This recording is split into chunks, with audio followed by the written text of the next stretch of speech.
brought to you by V-Guard. તો આખરે જે વાવાઝોડું છે તેની હાલ શું પરિસ્થિતિ છે, જ્યારે ડિપ્રેશનમાંથી ડીપ ડિપ્રેશનમાં ફેરવાઈ ગયું છે ત્યારે સમજવાનો પ્રયત્ન કરીએ તો આ વાવાઝોડું છે જે આજે વહેલી સવારે ડીપ ડિપ્રેશનમાં ફેરવાઈ ગયું છે. આ તમે જોઈ શકો છો કે અહીંયા ડીપ ડિપ્રેશનમાં ફેરવાઈ ગયું છે અને તે બાદ હવે આ વાવાઝોડું જે આજે મોડી રાત્રે સાયક્લોનમાં પરિવર્તિત થશે. જ્યારે પણ વાવાઝોડું સાયક્લોનમાં પરિવર્તિત થાય છે અને તે બાદ આગળ જ્યારે વધે છે ત્યારે એ સિવિયર સાયક્લોનનું રૂપ ધારણ કરશે.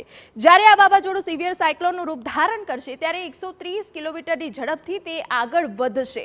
જી હા, પશ્ચિમ બંગાળના સાગર દ્વીપ અને બાંગ્લાદેશમાં આ વાવાઝોડું ટકરાશે કે જ્યાં ખાના ખરાબી થઈ શકે છે.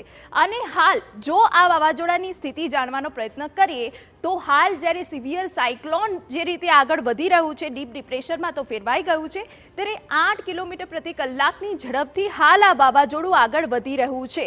એટલે કે આવતીકાલે અથવા મોડી રાત સુધી આવતીકાલ સુધીમાં હવે આ વાવાઝોડું સિવિયર સાયક્લોનનું રૂપ ધારણ કરશે. અને જ્યારે આ વાવાઝોડું સિવિયર સાયક્લોનનું રૂપ ધારણ કરે છે ત્યારે 120 થી 130 કિલોમીટર પ્રતિ કલાકની ઝડપથી આ વાવાઝોડું આગળ વધશે અને 26મી મોડી રાત્રે પશ્ચિમ બંગાળના સાગર દ્વીપ અને બાંગ્લાદેશના ખેપુપારા વચ્ચે લેન્ડફોલ થવાની શક્યતા છે. પશ્ચિમ બંગાળ પર રેમલ વાવાઝોડાની સૌથી વધુ ગંભીર અસર થઈ શકે છે. તો હાલ તો 8 કિલોમીટર પ્રતિ કલાકની ઝડપથી આ વાવાઝોડું આગળ વધી રહ્યું છે અને જેને લઈને હવે તંત્ર પણ સતર્ક બન્યું છે. ત્યારે હવે અન્ય સમાચાર ઉપર નજર કરીએ તો હજુ 2 દિવસ Brought to you by V-Guard.